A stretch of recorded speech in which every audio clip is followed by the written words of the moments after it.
So it's fantastic. The building has moved really fast, or we have been lazy. Sorry, I've not filmed in a long while. But now we are about to cast the first floor. So this is the formwork. Let me just show you some stuff. This particular beam, you can see the beam is wide, spanning all the way to that side. Usually the contractors call it secret beam, okay? Or you can say flat beam. What it does is that it's not going to give you a protrusion inside the slab, but it's still strong enough. It acts as a beam. So sometimes people line this up inside their slabs, okay?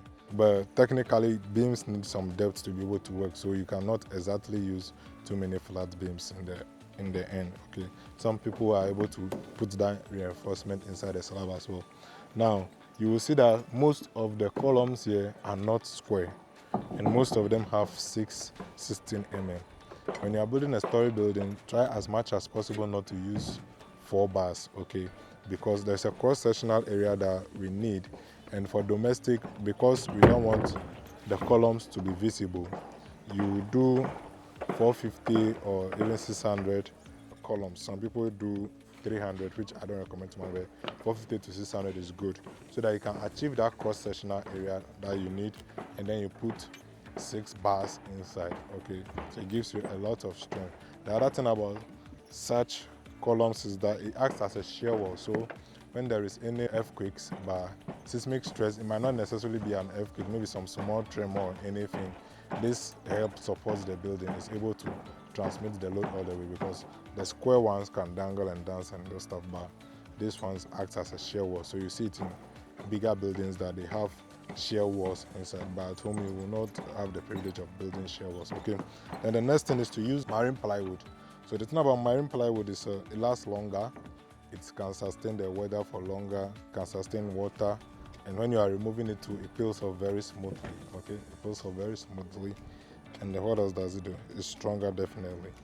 So it costs you ×2. A lot of the things that I say are things that cost you a lot, but it's in your interest to do this. So there's a tendency to want to take some of these things off or consider cheaper alternatives, which seems to make other contractors seem cheaper or make us seem more expensive. But all this is in your interest, because if you realize that ancient buildings, you had bigger columns and lasted longer. But today's buildings, we are trying to cut costs, so we are being very efficient.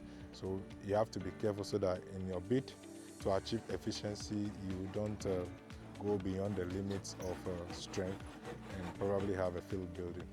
Thank you. So usually, a lot of us want to hide our pipes these days. I've shown this before, but let's put some clarity to it.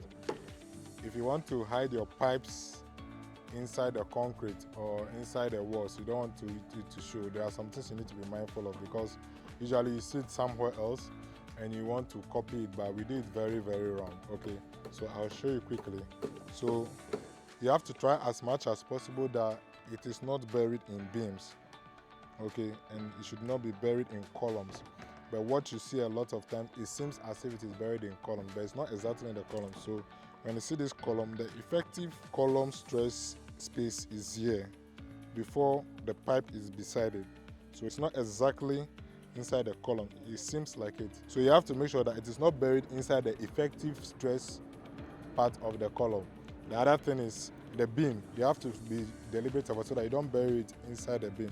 So what you should do for the beam, you should avoid that area, okay? Or the beam should be designed in a way that that space doesn't have to carry any load, and it should be as close to columns as possible. So when you look around the building, they are very close to columns, because where it's close to columns is not carrying too much tensile stress for the beam, okay? So that's one thing. The other thing is that you have to make sure that you use pressure pipes, okay? So pressure pipes are class B, maybe class B pipe. So what happens with class B pipe is that the walls are thicker and it can retain more pressure, but the other thing is that it will last longer. When you use waste pipes class O, it will fail sooner. So maybe within 5 or 10 years, you begin to have leakages in your walls and the whole wall will stain. So you need to ensure that you use pressure pipes class B. You bury it in, you create extra space for it. So that place, the concrete there is just acting as mortar just for beautification, but it's not exactly carrying stress, okay? And then you avoid the beams. and it should be close as possible to the columns so that it's not within the tensile area of the beams. You have to be deliberate about that. You can see that the floor is very high. This is one of the best decisions that the owner of this house made. It can be very, very costly, but it's very, very good as well, because when you do this, the volume is so high, you spend a lot on the cooling of the room when the place gets hot. But the good part is that it's not going to get hot. The other one is that you spend a lot reinforcing your columns because they become more slender, okay, mathematically, so it becomes an issue. Yeah, that's the bad one. But the good one is that the cooling is fantastic, so the place is very well aerated. It gives you more elegance, it gives you more room for decoration, and you can actually hide a lot of things inside the ceiling. So you can actually bring your ceiling down like false ceiling or the ceiling panel kind of ceiling and put a lot of items inside the ceiling. So it's a very, very good decision to make. Usually 3 meters is fine. Okay, then you can actually have a very high windows, as you will see on the sides. It's fantastic. I like this building.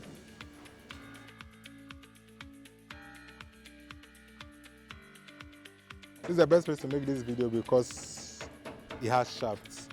So usually for private buildings, people don't like to put shafts. They don't appreciate the need for shafts.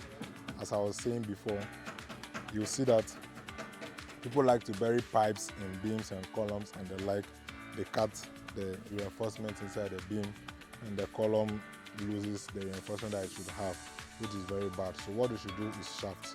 So come closer, let me show you. You see that all the piping comes here and it goes down. It's not going to show outside, it's not going to show inside. It gives you a chance to do any form of maintenance that will come up, because it's not exactly buried inside concrete. Okay, so it's very, very accessible, and that's one of the best decisions you can make in a building design. So you deliberately put the pipings and the washrooms and the lights around one area, then you pipe everything back into the shaft.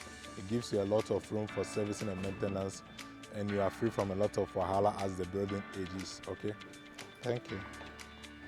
So as I was saying, there's a lot of work, very good decisions happening. So you see that there are these 2 pipes, looks like an 8 inches pipe that is put inside the beam at the center of the span where the bending moment is so low.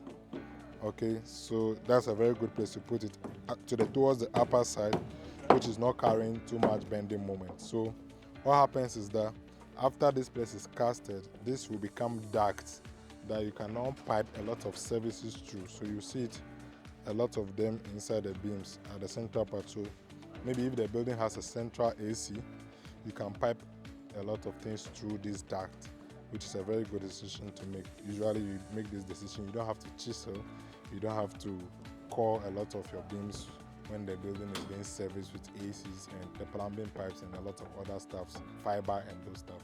Okay, it's a very good decision that has been made here.